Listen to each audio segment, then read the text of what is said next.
दोस्तों नमस्कार, स्वागत है आपका आपके यूट्यूब चैनल एग्ज़ाम 91 पे। चलिए दोस्तों, देखिए हम लोगों के जो ये कनिष्ठ सहायक यानी कि जूनियर असिस्टेंट का जो पेपर हुआ था 2020 में, 4 जनवरी 2020 को, ये उसका जो है आपको ये पेपर मैं प्रोवाइड करा रहा हूँ। उसमें 120 क्वेश्चन थे, 40-40 क्वेश्चन के करके 3 पार्ट आपको ये जीएस के मिलेंगे। इसका फर्स्ट पार्ट हो चुका है। जिन लोगों ने फर्स्ट पार्ट नहीं देखा, आप लोग चैनल पे जाइए। आपको प्रीवियस ईयर के जीएस वाले अगर प्लेलिस्ट में जाएंगे तो आपको वहाँ पे प्रीवियस ईयर के पूरी प्लेलिस्ट मिल जाएगी। अगर आप लोग हिंदी वाले पोर्शन में जाएंगे तो सभी के सभी अभी तक प्रीवियस ईयर ही हम लोगों ने कराए हैं। तो आप लोग ऐसे ही साथ बने रहिए। चलिए फिर अब हम लोग ज्वाइन करते हैं। क्वेश्चन पहला क्या लिखा हुआ है, 41 नंबर, 40 तक हो चुके हैं। 41 नंबर तक देखो दोस्तों, वीडियो को लाइक कर दिया करें भाई। लाइक करने में कंजूसी मत करें, क्योंकि लाइक करने का कोई पैसा नहीं लगता है। शेयर भी कर लिया करें तो कुछ हम लोगों को भी मदद मिल जाती है, कुछ नए बच्चे जुड़ जाते हैं। बाकी सब्सक्राइब कर लें, जिन लोगों ने अभी तक सब्सक्राइब नहीं किया भाई सब्सक्राइब जरूर कर लें। चलिए दोस्तों स्टार्ट करते हैं। पहला क्वेश्चन लिखा हुआ है कि माला फेरत जुग भया, फिर ना मन का फेर, फिरा ना मन का फेर, कर कर मन का डार दे, मन का फेर। इस दोनों में कौन सा अलंकार है? देखो यहाँ पे मन का और मन का दो शब्द आए हैं, मतलब एक ही शब्द है, 2 बार आया है। और जब भी कभी क्या होता है कि एक ही शब्द एक से अधिक बार आया और उसका शब्द का जो अर्थ होता है वो अलग अलग हो, तो वहाँ कौन सा अलंकार होता है? वहाँ दोस्तों यमक अलंकार होता है। ठीक है, यहाँ पे जो है एक बार मन का, ठीक है, जो है मन का एक वो मतलब कह सकते हैं कि एक आभूषण टाइप का मन का कह सकते हैं। और मन का फेर, तो जो मन के अंदर जो मन का मतलब जो एक तरीके से कह सकते हैं कि आप एकदम से पढ़ते पढ़ते जो मोबाइल पे इंस्टाग्राम चलाने लगते हैं, वो मन का, तो मन का फेर, तो वो 2 चीज़ें यहाँ पे कही गई हैं। ठीक है। चलिए 42 नंबर देखते हैं। काव्य की शोभा बढ़ाने वाले धर्मों को अलंकार कहते हैं। उस पंक्ति में प्रयुक्त धर्म का क्या अर्थ है? अच्छा, धर्म यहाँ पे मजहब, गुण, सत्कार या कर्तव्य। तो दोस्तों देखो, जो मजहब में यहाँ पे जो धर्म लिखा है, इसका मजहब से कोई मतलब नहीं है, सत्कर्म से, कर्तव्य से कोई मतलब नहीं। जो धर्म लिखा है कि गुणों को अलंकार कहते हैं, कि यानी कि काव्य की शोभा बढ़ाने वाले गुणों को अलंकार कहते हैं, तो यहाँ पे गुण शब्द सही हो जाएगा।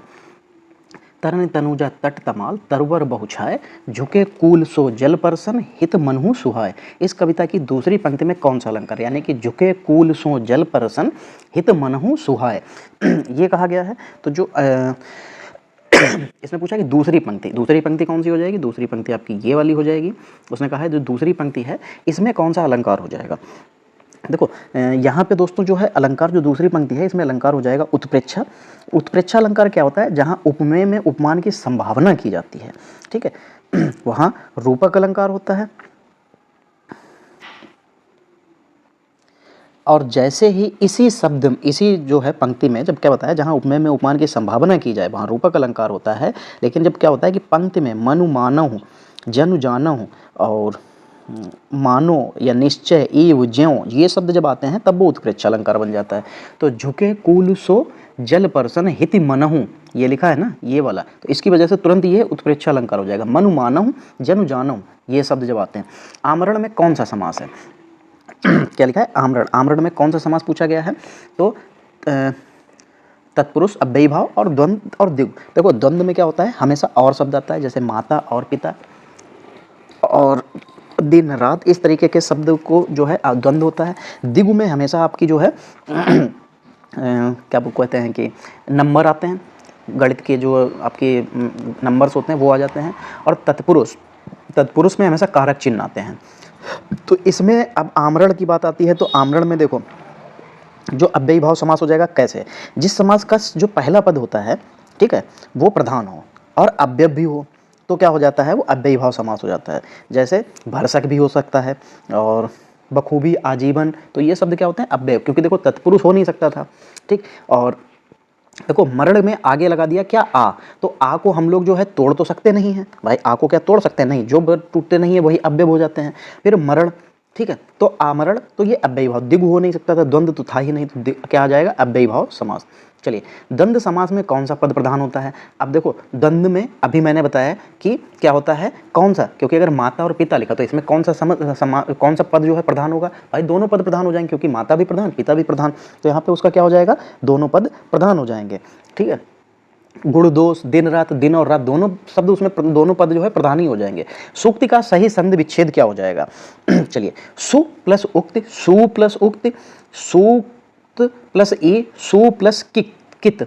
अच्छा देखो यहाँ पे ये बनेगा कैसे, इसमें पहला वाला सही है, सु छोटे ऊ की मात्रा, फिर छोटा ऊ, यानी कि छोटा ऊ प्लस छोटा ऊ मिलेगा तो बड़ा ऊ बना देगा, बाकी आपका उक्ति जो है बिल्कुल सही हो जाएगा। 46 नंबर। चलिए आगे बढ़ते हैं। नरेश, नरेश का सही संधि विच्छेद पूछा गया है कि नरेश का सही संधि विच्छेद क्या हो जाएगा। तो जो नरेश का जो सही संधि विच्छेद हो जाता है वो होता है नर प्लस ईस। क्या हो जाता है, नर प्लस ईस, और ये गुण संधि का जो है आपका उदाहरण है। फिर तथैव, ये तथैव आपका जो है ये वृद्धि संधि का उदाहरण है। किसका उदाहरण है दोस्तों, वृद्धि में। जो गुड़ में हमेशा गुड़ हो, गुड़ में मक्खी लगती है ना, तो क्या होता है, गुड़ जब गुड़ में मक्खी लगती है तो ऐसा लगता है गुड़ ज़्यादा बड़ी हो गई, क्योंकि मक्खी उसके ऊपर चारों तरफ चिपक जाती है। ऐसे ही जब गुड़ में जो है एक मात्रा और जोड़ देते हैं तो वो हमेशा वृद्धि हो जाती है। ठीक है, तो तथैव का जो है संधि विच्छेद क्या हो जाएगा, तथा प्लस एव हो जाएगा, तथा प्लस एव हो जाएगा, तथैव हो जाएगा, और ये इसका वृद्धि संधि का उदाहरण हो जाएगा। यानी कि इसमें एक मात्रा की वृद्धि हुई तो ये वृद्धि संधि हो गया। जिसको भी संधियाँ पढ़नी हो शॉर्ट फॉर्म में, मजाक के साथ में, मजे मजे में पढ़ के याद करनी हो, मेरे चैनल पे आप हिंदी के प्लेलिस्ट में जाइएगा, आपको वीडियो वहाँ पे मिल जाएगा। 49 नंबर, अत्याचार का सही संधि विच्छेद। तो इसका होता है अति प्लस आचार। क्या होता है दोस्तों, अति प्लस आचार अत्याचार होता है। ठीक है, और ये स्वर संधि का उदाहरण होता है अति प्लस आचार। ठीक है, चलिए फिर देखते हैं नाविक।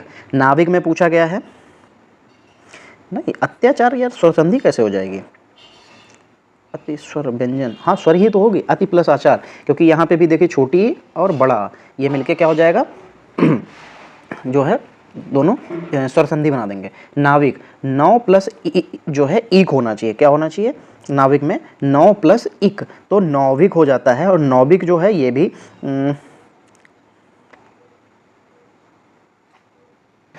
तो नौविक, नाविक का 9 प्लस इक, और ये अयादि संधि का उदाहरण होता है।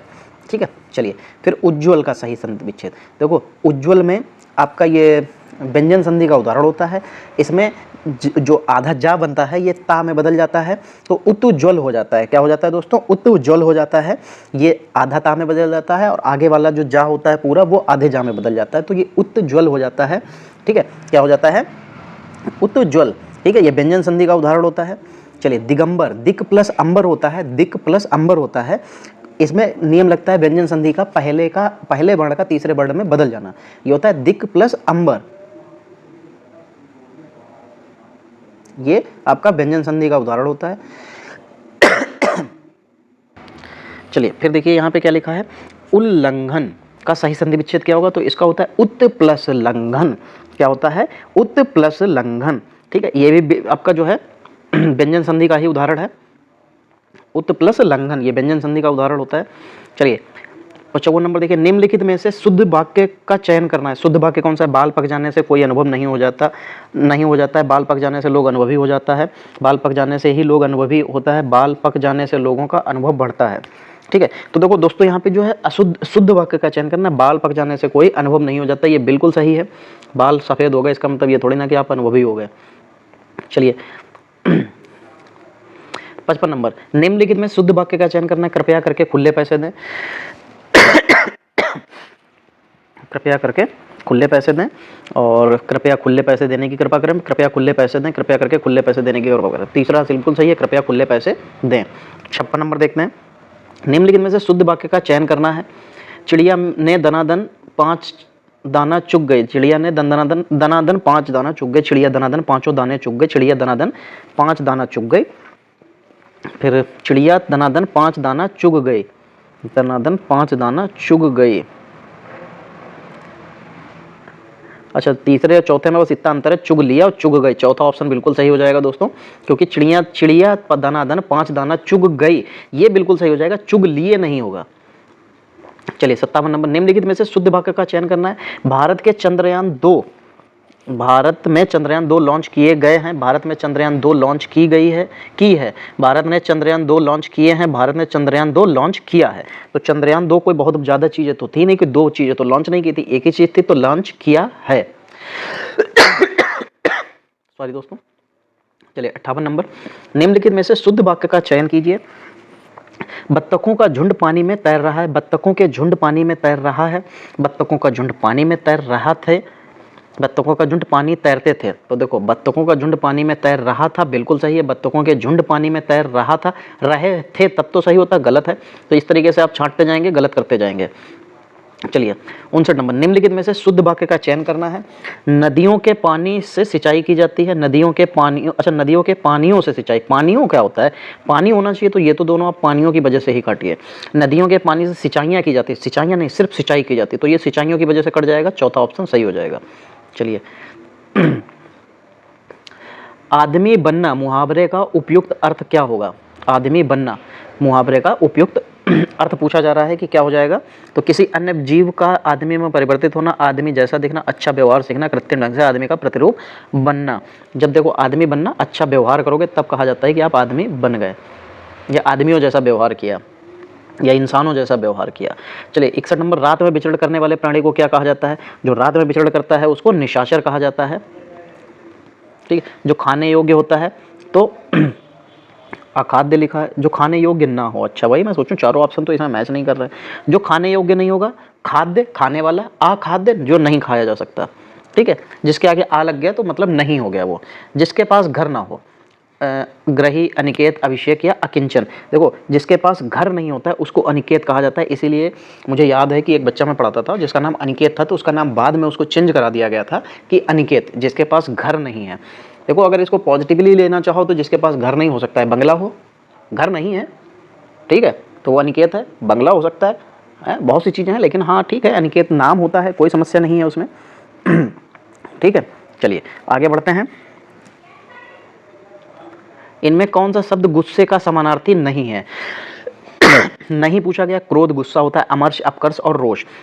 देखो रोष जो होता है ये भी एक तरीके का आपको गुस्सा ही दिखाना होता है। अमर्ष, अमर्ष मतलब भी गुस्सा ही होता है, ठीक है। लेकिन ये जो आपको यहाँ पे दे रखा है अपकर्ष, ये अपकर्ष जो है गुस्से का ये समानार्थी नहीं होता है। इसका जो अर्थ होता है वो क्या बनता है, जैसे अवनति, अपकर्ष मतलब नीचे आना, ठीक है, अवनति हो जाता है, ह्रास हो जाता है, नुकसान हो गया, या उतार होता है, तो अपकृश होता है, ठीक है, ये हो जाएगा। इनमें कौन सा शब्द मद का समानार्थी नहीं है। तो दोस्तों देखो जो मद होता है, मद, मद का समानार्थी क्या नहीं होगा, तो यहाँ पे शिथिल नहीं होगा, ठीक है, क्या नहीं होगा, शिथिल। बाकी गर्व, मद, नशा, ये सब उसके समानार्थी हो जाएंगे। और जो शिथिल होता है इसका मतलब होता है ढीलापन, सुस्ती या आलस, ये भी कह सकते हैं, ठीक है। चलिए जिन भाववाचक संज्ञाओं के अंत में हट आता है उनका लिंग होता है कैसा, पुल्लिंग, स्त्रीलिंग, नपुंसक लिंग, उभयलिंग। तो देखो घबराहट होती है, ठीक है, क्या होता है दोस्तों, घबराहट होती है, चिल्लाहट निकलती है, और चिकनाहट है, और सकपकाहट, बौखलाहट हो गई। तो ये सब कैसे होते हैं, ये स्त्रीलिंग शब्द होते हैं जिनके आगे हट लग जाता है, ठीक है, अंत में।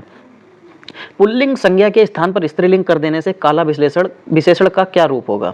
अच्छा पुल्लिंग का स्त्री, कि पुल्लिंग का अगर स्त्रीलिंग कर देंगे तो काला का जो विशेषण हो जाएगा वो क्या क्या दे रखा है, काला, काला नहीं, काले, काला, कालो, काली। अच्छा तो यहाँ पे काली हो जाएगा, काला जब पुल्लिंग का स्त्रीलिंग, काला, लड़का काला, लड़की काली। कव्वाली शब्द का कौन सा लिंग है, कव्वाली शब्द में कौन सा लिंग है। कव्वाली क्या होता है, गाया जाता है, कव्वाली गाई जाती है।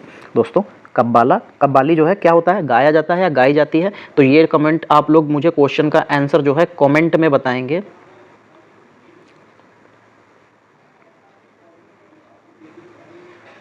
इसका आंसर कमेंट में बताना है, ठीक है, कि कव्वाली जो है वो गाया जाता है या गाई जाती है। तो अगर जो गाया जाता है तब क्या होगा, और गाई जाती है तब उसका आंसर क्या होगा। चलिए मुझे पता है कि आप लोग इसका आंसर दे सकते हैं, और हो सकता है दे दें, कहते तो मैं रोज ही हूँ एक दो क्वेश्चन के लिए। चलिए दे देंगे तो बहुत अच्छा है। संज्ञा के जिस रूप में स्त्रीत्व का बोध होता है उसमें कौन सा लिंग होता है। यार बहुत सरल क्वेश्चन है कि जब संज्ञा में किसी, जब स्त्रीत्व का बोध होगा तो स्त्रीलिंग हो जाएगा। चलिए अकारांत स्त्रीलिंग शब्द का बहुवचन बनाने के लिए क्या करती है, अन्यत्र स्वर में ओ कर देते हैं, अन्यत्र अंत स्वर में अय लगा देते हैं, अंत स्वर में य लगा देते हैं, अंत स्वर के साथ में आय लगा देते हैं। तो देखो जो उकारांत, सॉरी उकार नहीं, अकारांत जो शब्द होता है, ठीक है, जो अकारांत शब्द होते हैं उसको अकारांत स्त्रियां शब्द का बहुवचन बनाने के लिए, अच्छा स्त्रियां शब्द का बहुवचन बनाने के लिए लास्ट में या लगा देते हैं, ठीक है। तीसरा जो ऑप्शन दे रखा है बिल्कुल सही, जैसे गाय लिखा हो, जैसे अगर गाय लिखा है, गाय, ठीक है। अगर गाय लिखा है, इसका बहुवचन बनाएंगे, ये है गाय तो स्त्रीलिंग होता है, तो गाय का बहुवचन बनाएंगे तो क्या हो जाएगा, गायें हो जाएगा। ठीक है। ऐसे ही बात लिखी हो तो बातें हो जाएगा, रात हो तो रातें हो जाएगा। तो क्या लग जाता है, ए के साथ में अन की बिंदी आ जाती है, ए के साथ में। उर्दू शब्द सौदा का बहुवचन क्या रूप होगा, उसका रूप परिवर्तित हो जाता है, उसके रूप में कोई परिवर्तन नहीं होता है। बहुवचन में उसके विकल्प का प्रयोग किया जाता है, उसके विकल्प का उसके अंत में गर लगा देते हैं। अच्छा देखो, जब सौदा चाहे एक चीज़ का हो, चाहे सौदा किस ज़्यादा चीज़ों का भी हो, तो सौदा सौदा ही रहता है, तो उसको बहुवचन बनाने के लिए उसमें कोई परिवर्तन नहीं होता है। हिंदी में मैं का बहुवचन होता है, मैं मतलब हम, उसका बहुवचन क्या हो जाएगा, हम। ये देखो, ये फर्स्ट शिफ्ट और सेकंड शिफ्ट का पेपर है, इतना ही अंतर था। खुद सोचिए कि अभी तक फर्स्ट शिफ्ट और सेकंड शिफ्ट में क्वेश्चन जो रिपीटेड हो सकते हैं, तो आपके पेपर में क्यों नहीं रिपीटेड हो सकते। चलिए, निम्नलिखित में कौन सा कथन अशुद्ध है। कुछ शब्द भावना के कारण बहुधा बहुवचन में ही आते हैं। व्यक्तिवाचक अकारांत पुल्लिंग संज्ञाओं का रूप बहुवचन में बदल जाता है। कुछ अरबी बहुवचन शब्दों का प्रयोग हिंदी में एक वचन में होता है। बुढ़िया का बहुवचन बुढ़िये रूप अशुद्ध है। देखो यहाँ पे जो कथन अशुद्ध पूछा गया है, तो जो सेकंड वाला दे रखा है, व्यक्तिवाचक अकारांत पुल्लिंग संज्ञाओं का रूप बहुवचन में बदल जाता है, नहीं। ठीक है।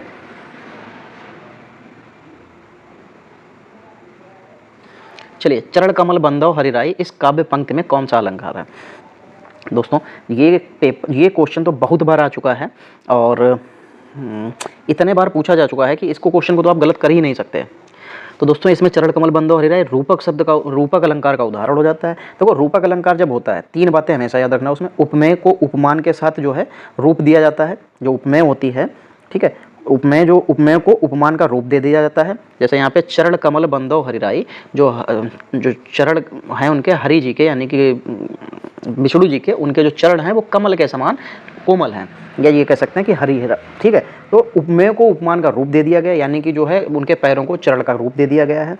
ठीक। वाचक पद का लोप होता है, उपमेय का भी साथ साथ वर्णन होता है, दोनों। ठीक है। तो यहाँ पे ये तीन चीज़ें होती हैं, आप याद रख सकते हैं इसको। चलिए,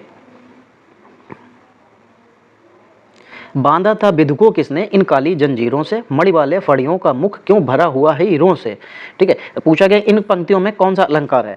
देखो दोस्तों, यहाँ पे जो अलंकार है वो अतिशयोक्ति है कि बांधा था बिधुको किसने इन काली जंजीरों से, मणि वाले फड़ियों का मुख क्यों भरा हुआ है हीरों से, यानी कि उसके ऊपर एक मतलब किसी ने तुलना वो बताया है कि किसी के ऊपर मतलब एक अतिशयोक्ति की है, कुछ बढ़ा चढ़ा के उसको बताया गया है। अतिशयोक्ति मतलब बढ़ा चढ़ा के बताना। 76 नंबर, इनमें कौन सा कथन पूरी तरह तत्पुरुष समास से संबंधित है। इसमें पूर्व पद प्रधान होता है, इसमें पूर्व संख्यावाची होता है, इसमें प्राय उत्तर पद प्रधान होता है, इसमें पूर्व पद अव्यय होता है। देखो, जो तत्पुरुष समास होता है इसमें उत्तर पद प्रधान होता है और कारक चिन्ह का लोप होता है। ठीक है, इतना याद रखना है बस। जिस समासिक पद में पूर्व पद और उत्तर पद गौड़ होते हैं और कोई तीसरा पद प्रधान होता है, वहां कौन सा समास होता है, वहां पे बहुवरी समास हो जाता है दोस्तों। जब पूर्व पद और उत्तर पद गौड़ हो तब, और तीसरा पद आ जाए, जैसे क्या कहा जाता है, चतुर्भुज। चतुर्भुज मतलब ब्रह्मा जी, चार भुजाओं वाले, अर्थात ब्रह्मा जी। नीलकंठ, नीलकंठ अर्थात कौन, नीला है कंठ जिसका, अर्थात कौन, शंकर जी। तो ये कौन सा हो जाता है, बहुवरी समास हो जाता है। अनुरूप में कौन सा समास है, रूप के अनुसार। क्या कहा गया है, अनुरूप में रूप के अनुसार। तो जब भी कभी रूप के अनुसार, तो उसमें जो है अनुरूप, तो पहला शब्द इसमें प्रधान हो गया, पहला जो है पर्ण प्रधान हो गया, तो यहाँ पे अव्ययी भाव समास हो जाएगा। और अव्यय उसका जो उसमें अव्यय भी आ जाए तो अव्ययी भाव समास हो जाता है। यथोचित का सही संधि विच्छेद क्या हो जाएगा, एक सेकंड ऊपर कर लें इसको। चलिए, 3 क्वेश्चन है, यहाँ पे एक फिनिश करते हैं। यथोचित का जो सही संधि विच्छेद दिया गया है, तो मतलब यहाँ पे कौन कौन से देखें, यथो उचित, यथा उ प्लस चित, यथा उचित। हाँ, तो ये तीसरा बिल्कुल सही हो जाएगा, यथा प्लस उचित। यथोचित हो जाएगा, बड़ा आ और ओ की मात्रा मिलके ओ का शब्द, ओ शब्द का जो है मतलब ओ शब्द बना देते हैं। और जैसे ही ये ओ शब्द बनेगा तो ये क्या हो जाएगा, गुण संधि हो जाएगा, क्योंकि ओ में एक मात्रा आती है, औ हो जाता तो वृद्धि संधि हो जाती। चलिए, विद्यार्थी का सही संधि विच्छेद क्या हो जाएगा, विद्या प्लस अर्थी होता है।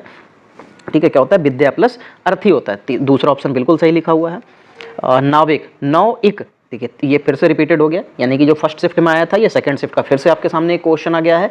नाविक, तो नाविक में क्या बताया था मैंने, नौइक हो जाता है। ठीक है, और ये अयादी संधि का उदाहरण होता है। स्वर संधि में जो 5वीं संधि होती है अयाद संधि, ये उसका उदाहरण है। चलिए दोस्तों, यहाँ पे हमारे जो पूरे इसके 40 के 41 क्वेश्चन थे सेकंड मतलब पूरे जूनियर असिस्टेंट के, ये कंप्लीट हो चुके हैं। इसके अभी आगे के 39 क्वेश्चन और बचे हैं, वो भी हम लोग अभी खत्म कर देंगे साथ ही। क्यों? क्योंकि हम लोगों को ये पूरे एक पैटर्न पे चल रहे हैं कि एक पेपर एक दिन में, एक पेपर एक दिन में।